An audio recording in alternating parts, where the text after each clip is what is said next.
Hi friends, welcome to my kitchen. வாங்க இன்றைக்கி சாஃப்டாக சப்பாத்தி செய்யலாம். வாங்க, ஈஸியாக செஞ்சிடலாம். சின்ன சின்ன டிப்ஸு தான், மறுநாள் ஆனாலும் சாஃப்டாகவே இருக்கும். பாருங்கள் எவ்வளோ சாஃப்டாக இருக்குன்னு. வாங்க செய்யலாம். 2 கப் கோதுமை மாவு எடுத்துக்கோங்க.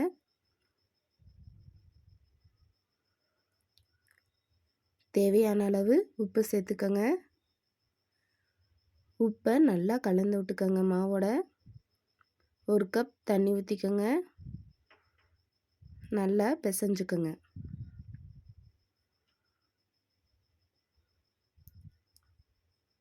நல்லா பிசைஞ்சுக்கோங்க.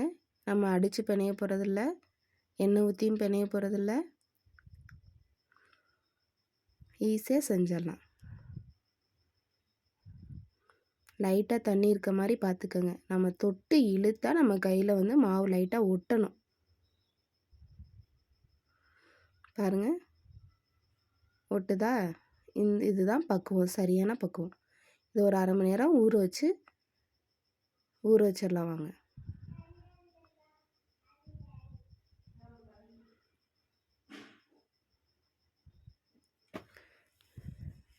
சப்பாத்தி போடலாம். வாங்க,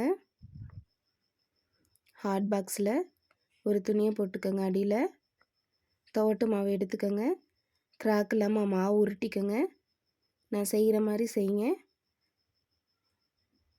ரவுண்டாக தட்டையாக சேர்த்துக்கோங்க. நம்ம நிறைய துவட்டு மாவு சேர்க்கக்கூடாது, இல்லாட்டி வரன்னு ஆயிரும், தண்ணி பசை இல்லாமல் போயிடும். அவ்வளோதான், ரெடி பண்ணியாச்சு.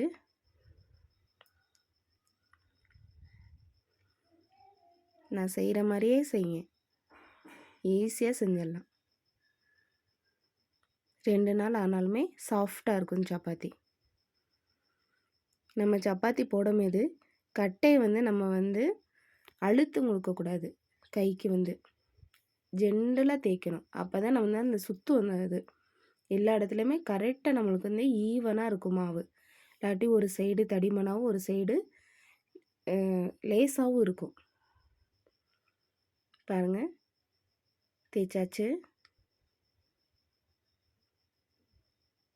எல்லா மாவையும் நான் செஞ்சு வச்சுக்கிறேன். அப்படி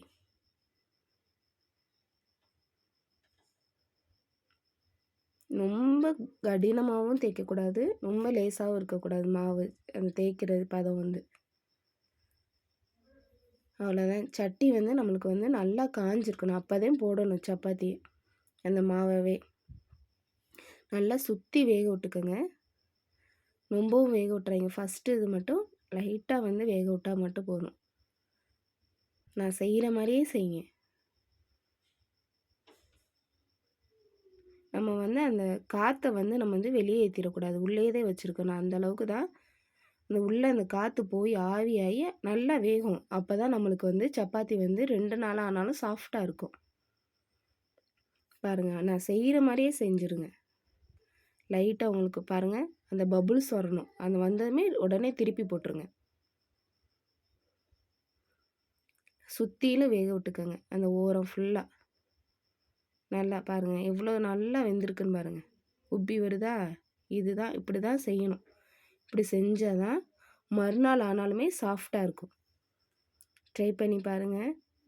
லைக் பண்ணுங்கள், ஷேர் பண்ணுங்கள், கமெண்ட் பண்ணுங்கள். ப்ளீஸ் சப்ஸ்கிரைப் பண்ணிடுங்க.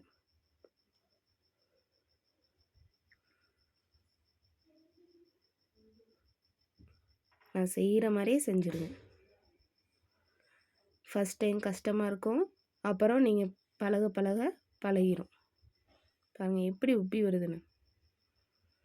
அவ்வளோதான், நம்ம சாஃப்டான சப்பாத்தி ரெடி ஆயிடுச்சு. பாருங்கள் எவ்வளோ சாஃப்டாக இருக்குது. ஒரு கைக்குள்ளே அடைக்கிடலாம் சப்பாத்தி. தேங்க்யூ ஃப்ரெண்ட்ஸ், சப்ஸ்கிரைப் பண்ணுங்கள்.